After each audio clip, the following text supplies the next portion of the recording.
மாதந்தோறும் வரும் பிரதோஷத்தன்று செய்ய வேண்டிய நைவேத்தியங்கள்.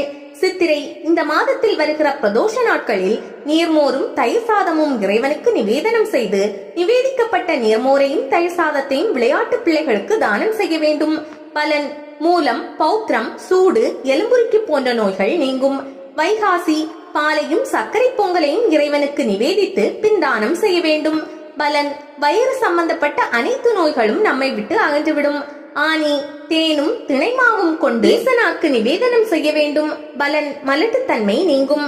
ஆடி வெண்ணெயுடன் சர்க்கரை சேர்த்து அதை எம்பெருமானுக்கு நைவேத்தியம் செய்து பின் தானம் செய்ய வேண்டும். பலன்: கொழுப்பு சம்பந்தப்பட்ட நோய்கள் தீரும். ஆவணி தைரன்னம் நிவேதிக்கப்பட்டு தானம் செய்ய வேண்டும். பலன்: காரிய தடைகள் நீங்கும். நோய்வாய்ப்பட்டவர்கள் அந்நோயினின்றும் மீண்டும் சுகம் பெறுவர்.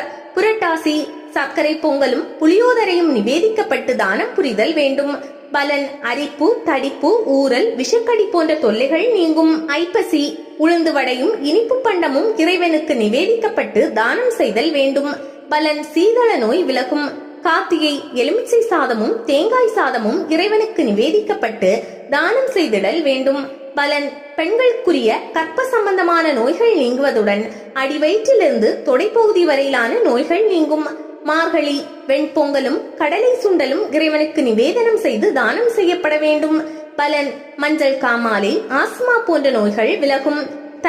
தயிர் ஏட்டில் தேன் சொரிந்து இறைவனுக்கு நிவேதிக்கப்பட்டு தானம் அளிக்கப்பட வேண்டும்.